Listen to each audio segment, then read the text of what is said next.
I'd like to demonstrate the advantages of dynamic pre-shot alignment over static pre-shot alignment in putting. Static pre-shot alignment is what you see on all the tours where players will aim a putter first and then step in and build a stance. And you'll notice when they do this, they're very careful about disturbing the alignment of the club face.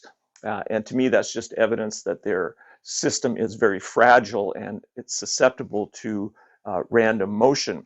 So let's just to show the various types of putting grips and techniques and how vulnerable they are to random motion. We'll start with the traditional thumbs down the top of the putter grip and square stance. And so this, I'm exaggerating, but this is the range of motion that you have in your joints. So during the putting stroke, you're susceptible to even small amounts of motion here that can throw the putter off at impact. And then you're also dealing with the effects of torque in the putter, unless you're using an Axis 1 putter such as this with the perfect balance, which does not have torque in it, which won't influence the stroke.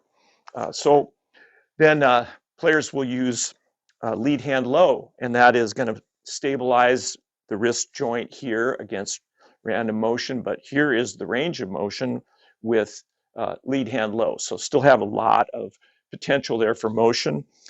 And then with claw and pencil, players use this to try to take the influence of the right hand out of the stroke, because it can, once again, it's a fragile setup, and so they can easily knock it out. So they're just going to put this hand on there to guide the stroke.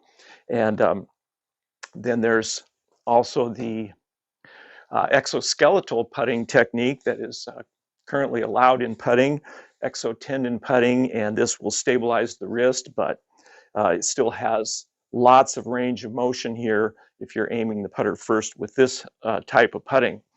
So with the dynamic pre-shot alignment, we use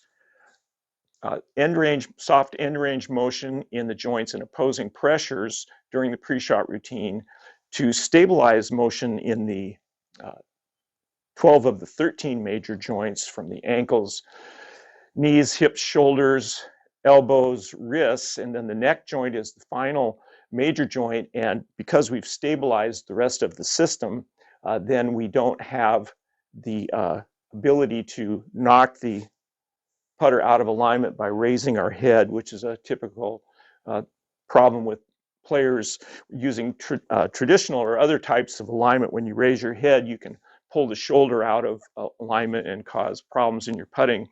And so with dynamic alignment, we go through the routine to stabilize the joints. Let's look at the range of motion that we have now. Once we've gone through and stabilized the system, I really can't rotate that putter face, but I can hinge the putter.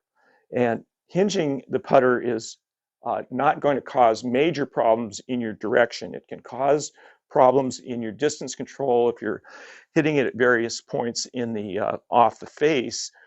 Then that can be a problem, but we've reduced so many of the variables in this stroke that you're going to have a much better incidence of returning that putter face to square at impact. Now, all of these putting techniques can certainly work. They're used by the best players in the world, and they can work until they don't work. So if you want to think about using dynamic pre-shot alignment, this is more like the archer. You know, they don't take the final aim until they've drawn the bow and gotten everything stretched, and then they stabilize their system. Then they take their aim. Or it's like the front end of your car, you have to have the wheels in alignment so you're not making constant corrections just to drive straight down the road. So if you like to learn dynamic pre-shot alignment, we have videos on the Recast channel that show how to do this, and you'll learn the pre-shot routine that stabilizes motion in the joints, and then you do that pre-shot routine, aim the putter as the final step, and then you can really focus on your distance control and the touch. So good luck with your putting. Thanks for watching.